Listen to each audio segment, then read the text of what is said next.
ku talagalay ma ahayn inay halkan wax la wada saxiixdo oo kadibna dib loo noqdo oo doorashooyinkii iyo xulashadii la galo marka waxaa runtii ka go'nayd inuu shirkan fashilo maxaa yeelay tan kale ee keeneen waxay ahayd oo ugu dambeysay in madaxdii hore madaxweynayaashii hore ka soo qayb galaan iyadii taas waaba ka aqbalnayba maxaa yeelay waa dad mas-uuliyiina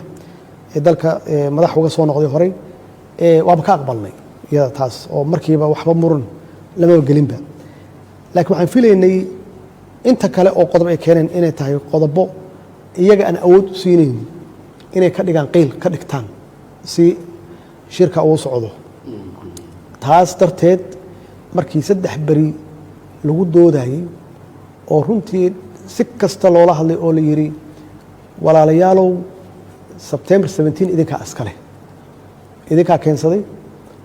idinka ka soo shaqeystay idinka codsaday idinka soo saxiixay idinka ka shaqeeyay waalidin ogolaaday oo waalidin tanaasulay baydhabo talooyinka ka soo baxay idinka keenay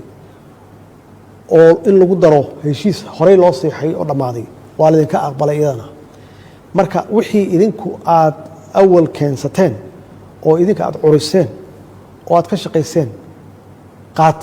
wax kale aad keentaan aysan jirin si heshiis si doorashadan ay horu dhacdo waxay soo istaageen oo intaas dheer baarlamaankani waqtigiisa waa dhammaaday oo hala kala diro oo baarlamaankan heshiiskii sharcigii baarlamaanka ee law number 30 ayaa wuxuu siinayaa baarlamaankan waxaa bedelaya baarlamaan la soo doortay oo la dhaariyey sidaasoo kale madaxweynaha iyo prime ministerka waa iyagan sidaasoo kale waa firaaq inaan la helin waxay yiraahdeen waana la hoosgeliyey maanan ogeyn saxiixaas maan ogeynba maba macnaha sharcigii maanan akhrin maanan ogeyn ha oo sharciga waa qaadateen inta idin khusaysa oo ah in sharcigan awood idin siinayo in laga guuro doorasho qof iyo cod ah oo loo guuro doorasho dadban waa aqbasheen oo waa akhriseen sharcigan idin siinayo awoodda inaad wax ku soo xushaan ya laakiin maadan akhrin qodobka saddexaad oo sheegaya firaaq inuusan jirin maadan akhrin laakiin qodobka koowaad waa akhriseen marka taas waxay caddeynaysaa inaysan daacad ka ahayn xaqiiqatan in meeshan heshiis u yimaado doorasho lagu galo oo dadban waayahay aad baad u mahadsantahay madaxweyne waxaan rabaa afsiyoonoo lagu soo kala kacay golihii shacabka fadhiistay mudane madaxweyne oo iyagu qirtay haddii maamul goboleedyadii iyo dowladdii dhexe laantii fulinta doorashada isku fahmi waayeen in iyagu xaq ay u leeyihiin doorashada dalka inay jiheeyaan sharcigay soo saareen oo la yidhaahdo jihaynta doorashada dalka oo 2 sano ah mudane madaxweyne waa saxiixday weliba si degdega u saxiixday maxaa kugu dadejiyay inaad saxiixday sharcigaas dalku horta waa inuu doorasho galo maxaa yeelay waxa weeye dastuurka wuxuu siinayaa 4 sano walbaba in doorasho ay dhacdo oo la isdoorto 4tii sano waa xaqiiqa waa dhammaatay laakiin law number 30 yaa wuxuu siinayaa haddii uu dib u dhaco doorashada sida horeba ugu dhici jirtayba 2016 dib bay u dhacday 2011 dib bay uga dhacday 2012 bay noqotay 2003 dib bay uga dhacday macnaha waxa weeye doorasho dalka ka qabsoonta waqtigeeda ku qabsoonta ma jirin marka bacdamaa xildhibaanadu ay khibrad u lahaayeen in doorashadani ay dib u dhici karto iyo waxay geliyeen qodobkaas dhahaya in si uusan firaaq u gelin dastuuri ah in hay-adaha dastuuriga ah xilhayntooda ay maxaan ku rahda ilaa laga bedelayo ay sii joogaan taasaa siinaysa baarlamaanka runtii inta doorasho ay dhacayso oo xildhibaan walbaba xildhibaanka bedeli lahaa la dhaarinayo inay sii fadhiyaan maxaa yeelay saa sheegtay inay meeshii bannaanaato lama ogola oo adduunka meelay ka dhacday ma jirto in meeshii la banneeyo maxaa yeelay waxa weeye waxaa loo shaqeeyaa ummad yaa loo shaqeeyaa oo loo adeegaa maaha wax qof shaksi uu leeyahay maaha markuu rabo ka tegi karo markuu rabana uu imaan karo ma aha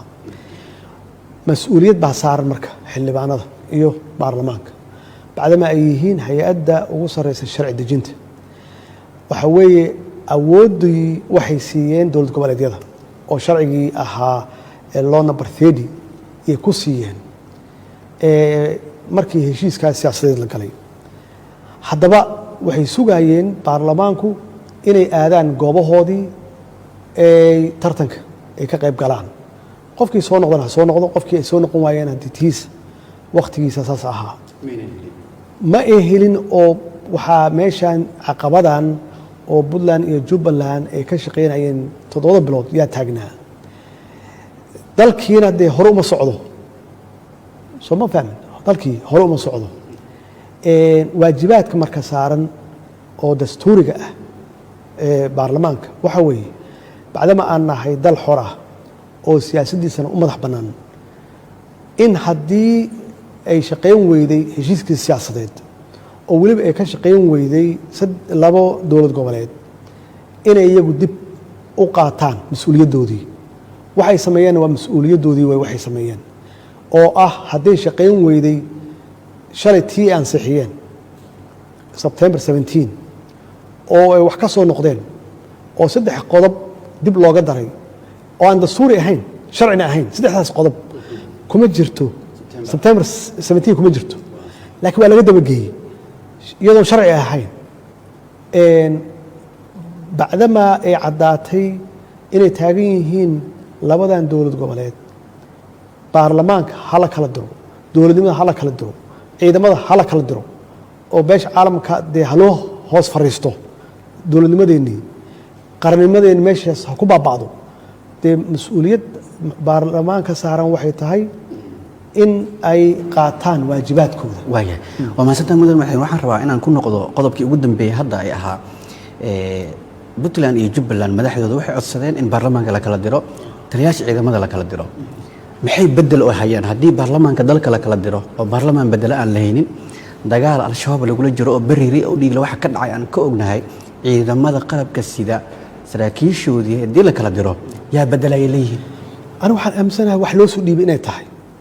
meeshaan hawshaan shisheeyaa ku jira oo runtii soomaaliya dhibaato badan ku hayay muddo dheer oo 30 sano ay ka istaagi weyday waxaan aaminsanahay in hawshaan ay tahay hawl ay fulinayaan loona soo dhiibay maxaa yeelay qof muwaadin soomaali ah oo waddani ah oo raba in dowladdiisii uu burburiyo uu kala diro haddee ma aha wax maskaxda galaya maaha wax normal ah maaha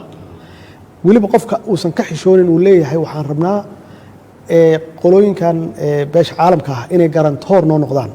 ay damaanad qaadaan oo shalay markii September 17 aan seexanaynay yaa damaanad noo ahaa